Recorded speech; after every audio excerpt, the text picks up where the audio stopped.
Okay, since everyone's getting upset at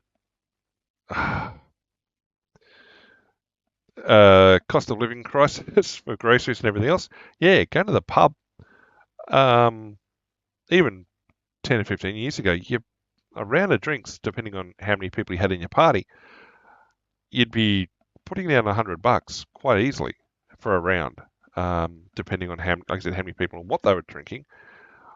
But prices keep rising, 6% in the last 12 months, which again, more than inflation apparently. And so when it's a, like $12 to $15 for a glass of wine, yeah, four people, $60 around. Yeah, it's getting up there, and I mean, people still will do it from time to time, but yeah, it says that it's getting more expensive, getting harder. A shout nowadays is $100. Again, depending on how many people you had, it's been that for many years. Uh, cheaper to have fewer friends. That's a good answer, but yeah, it's a luxury. You shouldn't expect to do it, I don't think. Um, and most people averaged it out. If you're a good mate, you'd everyone would leave the pub having paid for one round of drinks. So everyone get would end up paying the same amount for the night out, having drunk the same amount. It's just the cost is borne in one purchase as opposed to across the night. Unless you have people drinking expensive stuff the whole night, in which case they're generally being subsidised by everybody else. It's only fair if everyone's drinking the same thing. But then that depends on the quality of your mates. But yeah, I mean, a lot of people cutting back on things. That CPI bucket looking wrong. Uh, tourism crises. All right. Hang on. Povo trend. What?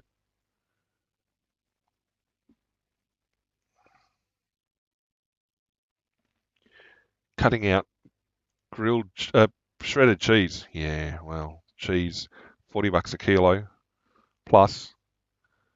Oh, I've seen sliced meat, $40 a kilo for even basic stuff. And it's like, what, really? A millennial? Okay. All right. Cost of living. I didn't have this article saved, but yeah, well, I'll catch up with it. $10 for a packet of cheese. Yep, that happens for grated cheese. A2 milk, $6.90. Yeah, I mean, back in my day, still, home cooked salmon filled weekly could not bring himself to add the $16 two pack. Ah, my heart bleeds. Ah, anyway, um, when you're already buying cheap stuff and then that goes through the roof, yeah, I mean, a millennial, the grocery bill covers herself, her partner, and their dog to $600 a week. I have no idea what you're eating. Seriously. Um, okay. I have seen the cost of groceries go up.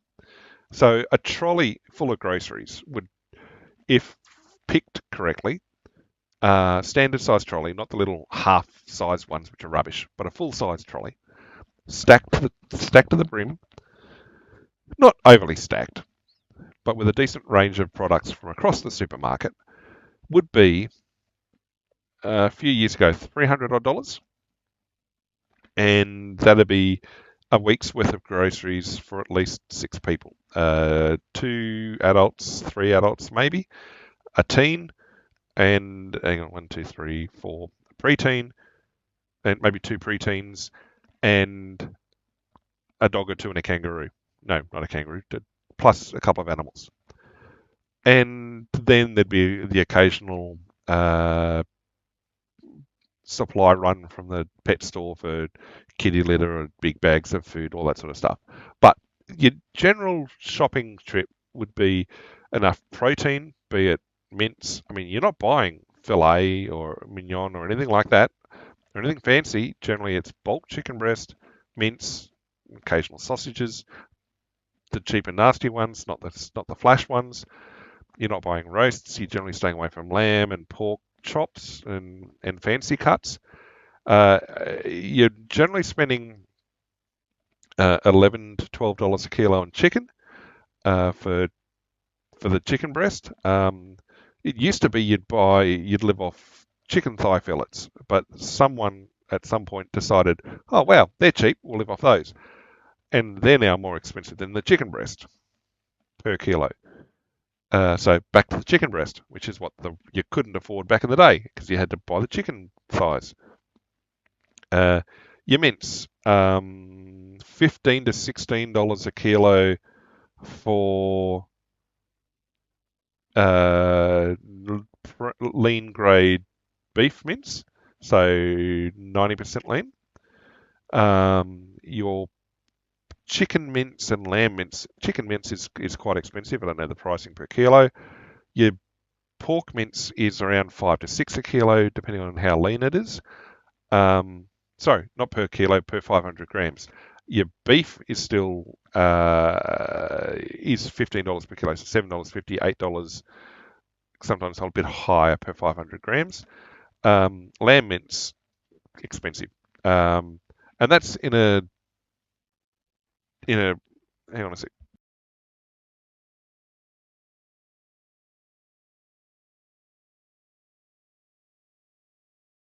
Um, yeah, so there's your mince. You're not buying lamb or pork roasts or beef roasts or chops or steaks or things like that because your even your chuck steak is nudging $30 a kilo. You're 40 plus a kilo for your prime T-bone sort of steaks. Porterhouse used to be that reasonably priced middle ground, which was really tasty to cook up as a steak. Plus, you could always turn it into other things. That is now 30 plus a kilo. Um, your pork rashers, your ribs. Yeah, don't go looking at things like that. Bulk chicken portions, $8 a kilo with bone in. Wings, yeah, again, you don't want to go looking at prices for things like that. So that's just protein choices. Your fresh veg, depending on time of year and what's happened in growing regions, it can be reasonably expensive or not. Even though you can gain access to pretty much all fruit and veg all year round, if you're buying out of season, you will pay a premium for it. Even a premix salad bag, 500 grams or 400 grams is $5. So it's a kilo, $10 a kilo for basically premix salad. Loose leaf, not the like coleslaws or anything, just a bag of stuff. Then things like honey. I mean, your breads, even your cheap, most basic, no-name white bread is now nudging $2 a loaf. It always used to be like $1.30-ish. If you're going to go your fancy brands and your fancy rise or fancy type grains or gluten-free or specialty type breads, easily sometimes $6 plus a loaf. And that's not even considering what the standalone bakers are costing. This is in the supermarket. Um, your your spreads, your Vegemite, your peanut butter, your honey, they're all. I mean, honey's what you're lucky if you're paying for like at least a 500 gram bottle's $12 to $13. Yeah, just trying to think what the lanes of the shopping centre look like. Chocolate is well, I try not to look at chocolate, too expensive. Um, oh, my camera has decided to switch itself off. So in which case, um, what else do we have? So yeah, chocolate's expensive. Biscuits, your pack of Tim Tams, special occasion now because they're expensive. Um, what else do we have? Chips and popcorns and things like that. Your pre-packed stuff. Again, you're paying $6 for a 180-gram pack of chips. You used to pay that at a servo. Now you're paying that at the supermarket. Let's see, what other lanes do we have?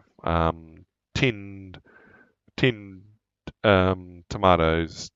Well, tinned fish. Well, expensive. Um, Spaghetti, baked beans, all that sort of stuff. Yep, they're. Oh, I wouldn't know what the price per tin or price per kilo is, but it's up there. What else do we have? That's sort of routine stuff. I mean, you wouldn't want to be. I mean, you're paying an arm and a leg for baby formula and nappies, and I mean, even toilet paper and paper towels are expensive. Frozen, it's $12 for a 4 pack of 4 and 20 pies. And the whole reason you're buying them in a 4 pack is they're supposed to be cheaper. Um, Frozen pizza, $6 to $9, even more depending on how fancy you want to get. Uh, yeah, I can uh, just trying to think. Frozen chicken and things like that. I just trying to think they're relatively expensive per bag too. So even if you are buying on the specials, I can still see like the trolleys now is probably up around $400 to feed all those faces. You can still get about 350, but you're shopping fairly carefully. And so, yes, there is a certain benefit to be gained to be shopping in bulk and in quantity because it makes food production a bit more efficient.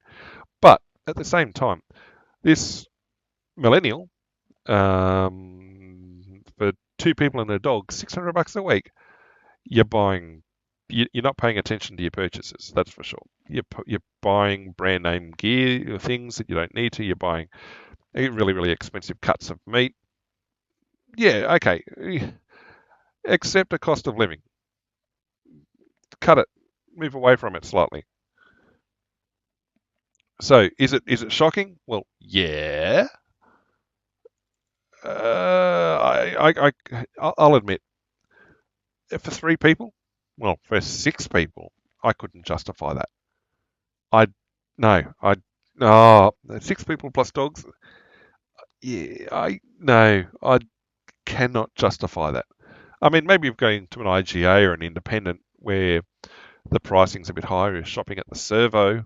Yeah, no. If you're doing 600 a week at a Coles or a Woolies or even an Aldi at a shopping centre, you've got to check yourself. You got to check yourself. Oh, there's a lot of meat you find super expensive. Well, yeah. Ah, oh, I need to wear black because then I'll be chic looking. Um, yeah, and out of season stuff, like I said, getting more expensive. Um, Now more picky about when to buy basics. Fresh fish. Oh my goodness! If you're buying anything, uh, okay, if you're living any more than about 100 k's from the ocean, don't buy saltwater fish. All right. If it wasn't swimming that morning, you probably shouldn't be buying it. Now, that said, there are freshwater fish in Australia. Rainbow trout, really nice. Got a few bones. Um, they are freshwater. They are kind of semi-native to Australia. They come from Australian fisheries, and they're quite decent fish. And it's just an expectation. It's a reality of if you want to be sensitive to the sourcing of your meat and your groceries, you've got to extend that to your protein as well. So yeah, any more than 100 k's from the coast, well, even more than 50 k's from the coast, really, um, don't be buying saltwater fish. Like I wouldn't have barramundi any more than like if I wasn't up in Darwin or Cairns or anywhere where you catch barramundi locally, I wouldn't be eating it. I mean, it's yummy, but I just wouldn't be eating it because it's kind of not sustainable to be shipping it that far. Average Aussie 209 on their weekly groceries. I don't know if that's per person. Um, Parents are spending more. Average spend being 264 per week. Childless Aussies 183. Yeah, but how many people per is it per person? Yeah, 80% of Aussies taking steps to cut back their grocery bills. Well, some people have been shopping like this all the time. Um, yeah, so yeah, you can't change housing.